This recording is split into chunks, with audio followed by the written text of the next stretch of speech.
Hello and welcome everyone to V V studies. आज हम advertising management की सेकेंड यूनिट स्टार्ट करने वाले हैं। सेकेंड यूनिट में हम पढ़ने वाले हैं कॉग्निटिव डिसोनेंस। कॉग्निटिव डिसोनेंस को अगर बेसिकली हम समझें so it is basically the urge of knowing और अंडरस्टैंडिंग थिंग्स।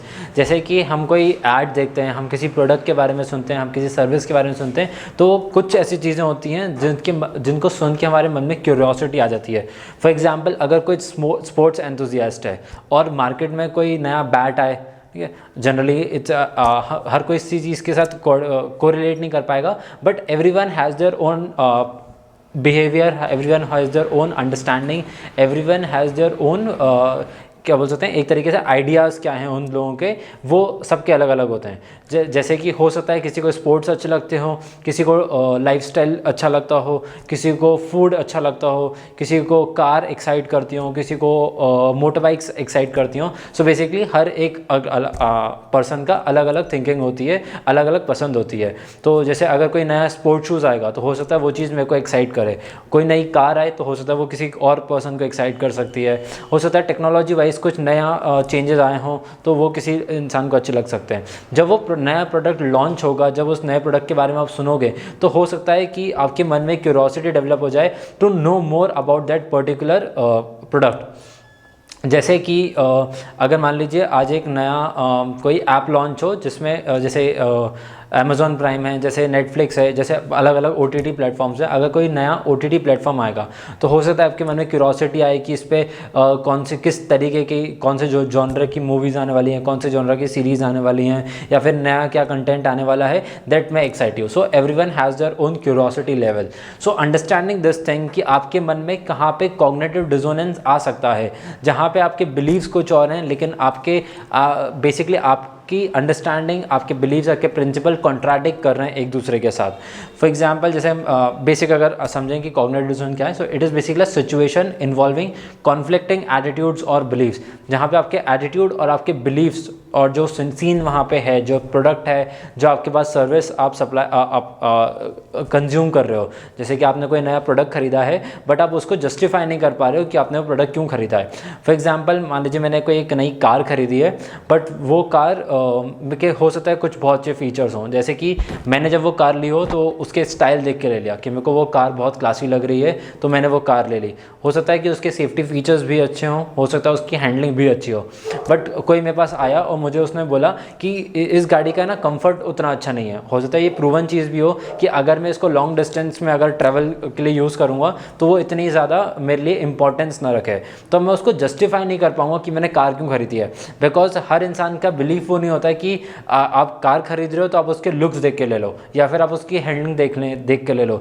हो सकता है किसी के लिए माइलेज बहुत ज़्यादा इंपॉर्टेंस हो सकता है किसी के लिए सेफ्टी बहुत ज़्यादा इंपॉर्टेंस हो सकता है किसी के लिए ब्रांड बहुत इंपॉर्टेंस हो। तो हर एक इंसान का बिलीफ अलग रहता है। बट अगर मैंने वो चीज़ परचेज़ करी है तो या तो मैं उसके लिए बाद में बहुत बुरा फील कर सकूँ, क्या मैंने गलत डिसीजन ले लिया, मेरे को कोई और कार लेनी चाहिए थी, या तो मैं उसको फोर फ्रंट समझाऊँ कि मेरी अंडरस्टैंडिंग क्या है, ये पर्टिकुलर कार मैंने खरीदी है तो मैं उसको जस्टिफाई कर पा रहा हूँ कि ये एक पर्टिकुलर कार मैंने क्यों खरीदी है। Next coming on to the feastings ने 1957 में कॉग्निटिव डिसोनेंस को समझाया था। उसने दो तरीके से समझा था। पहला, inner drive to hold attitude, मतलब आप अगर किसी चीज़ को कंज्यूम करने वाले हो या किसी चीज़ को परचेज करने वाले हो तो because of your inner drive, आपके सामने दो कपड़े रखे हुए हैं, दो अलग अलग टी-शर्ट्स रखे हुए हैं, आपको समझ नहीं आ रहा कौन सी खरीदनी है, लेकिन आपको एक ही खरीदनी है और आपने उस एक पर्टिकुलर टी-शर्ट को परचेज कर लिया। क्यों खरीदा? Because of your inner drive. आपके अंदर से आपका इंट्यूशन बोल रहा है कि यार मेरे को यार ज़्यादा टी-शर्ट अच्छी लग रही है। हो सकता है मैं उसको जस्टिफाई ना कर पाऊँ, हो सकता है कि उसकी बैड क्वालिटी हो, मतलब दोनों का अगर कंपेयर करूँ तो हो सकता है वो दूसरा प्रोडक्ट महंगा भी हो, कम अच्छी क्वालिटी का हो, but still I purchase because वो मेरे को मेरी आई के लिए अपीलिंग था, मेरे को उसको पहन के अच्छा कॉन्फिडेंस आ रहा था, मेरे को अच्छा लुक लग रहा था। So just I purchase it because of my inner drive, because of my attitude कि मेरे को ये चीज़ ज़्यादा पसंद है। जैसे कि मान लीजिए मेरे साथ दो टी-शर्ट रखी थी, एक थी ब्लैक एक थी ब्लू, दोनों ही बहुत अच्छी थी, but still I am unable to decide. तो मान लीजिए मेरा फेवरेट कलर ब्लैक है तो मैं एनी डे ब्लैक को चूज़ कर लूँगा। हो सकता है बहुत सारे लोग ये चीज़ बोलते हैं, हम अपने घर में बहुत सारे लोग सुनते हैं कि आपने ब्लैक गाड़ी क्यों खरीद ली, आपने ब्लैक कपड़े क्यों पहने हैं, but it's my inner attitude, it's my belief कि मेरे को अच्छा लगता है, वो कॉन्फिडेंस देता है मेरे को वो कलर, मेरे पे अच्छा लगता है, सो आई जस्ट परचेज इट। और अवॉइड डिसहार्मनी। अब बहुत सारी चीज़, जैसे कि मैंने अभी आपको कॉन्ट्राडिक्शन बोला, मान लीजिए वही दो टी शर्ट्स में परचेज़ कर रहा था, बट मेरी मदर मेरे साथ थी, उन्होंने बोला कि नहीं ब्लू ज़्यादा अच्छी है, मैंने कहा नहीं नहीं ब्लैक ज़्यादा अच्छी है। बट क्योंकि यहाँ पे एक हार्मनी क्रिएट नहीं हो रही थी, जैसे कि मान लीजिए कोई आप घर खरीदने गए हो और घर आपको दिखने में बहुत अच्छा चाहिए, बट आपके पेरेंट्स को चाहिए कि वो वास्तु के हिसाब से हो, सो अगेन यहाँ पे एक डिसहार्मनी क्रिएट हो जाएगी। So instead of going through this disharmony, आप एक्सेप्ट कर लो कि ठीक है आपको ये चीज़ अच्छी लग रही है, आपको इस तरीके से चाहिए, तो let's go with it, let's purchase this particular thing.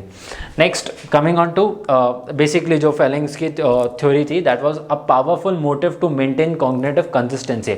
अगर मैंने अपने कोई बिलीव्स बनाए हैं तो मेरे पास बहुत ज़्यादा स्ट्रॉन्ग एटीट्यूड आ जाएगा उस पर्टिकुलर चीज़ के लिए, कि मैं हर बार उस चीज़ को जस्टिफाई करना चाहता हूँ कि मैंने ये चीज़ ऐसी करी और मैं हमेशा इस चीज़ को कंटिन्यू रखने वाला हूँ।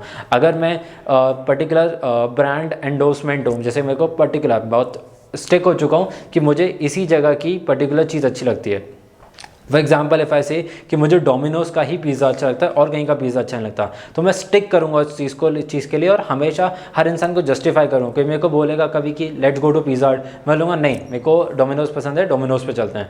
अब चाहे मैं उसके क्रस्ट के लिए बोलूँ, चाहे मैं उसके थिकनिंग के लिए बोलूँ, चाहे मैं उसके प्राइस के लिए बोलूँ, चाहे मैं उसके टेस्ट के लिए बोलूँ, अलग अलग मेरे बिलीफ हो सकते हैं, but still I have a very powerful motive to maintain. Next coming on to how to eliminate dissonance. जैसे कि फॉर एग्जांपल अगर हम बात करें कि बहुत सारे इंडिया में ऐसे लोग हैं जो कि स्मोक करते हैं, but every person in this country knows कि स्मोकिंग कॉजेज कैंसर, आपकी डेथ हो सकती है, आपकी हेल्थ को हार्म करती है अगर आप स्मोकिंग करते हो तो, बट स्टिल आप उस चीज़ को कंटिन्यू करते हो।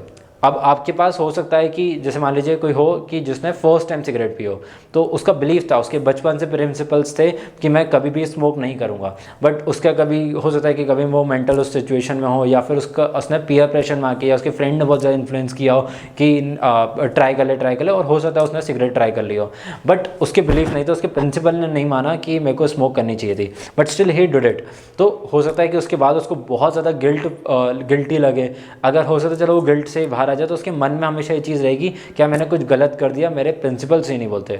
मान लीजिए किसी ने कोई चीज़ चोरी कर ली, या फिर इसी तरीके से कुछ आउट ऑफ बिलीव जाके, आउट ऑफ दिस प्रिंसिपल्स, उसके बाउंडेशंस के बाहर जाके अगर उसने कोई चीज़ करी है, तो वो उसके बेसिकली उसके मेंटल हेल्थ को अफेक्ट करेगा, उसके अंदर गिल्ट आ जाएगी उस चीज़ को।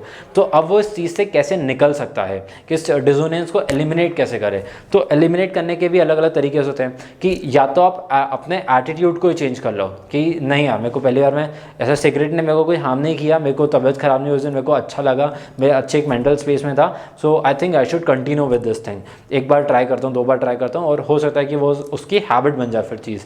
बट उसने क्या किया, अपने एटीट्यूड को चेंज किया, अपने प्रिंसिपल्स को चेंज किया, अपने बिलीव्स को नहीं माना उसने।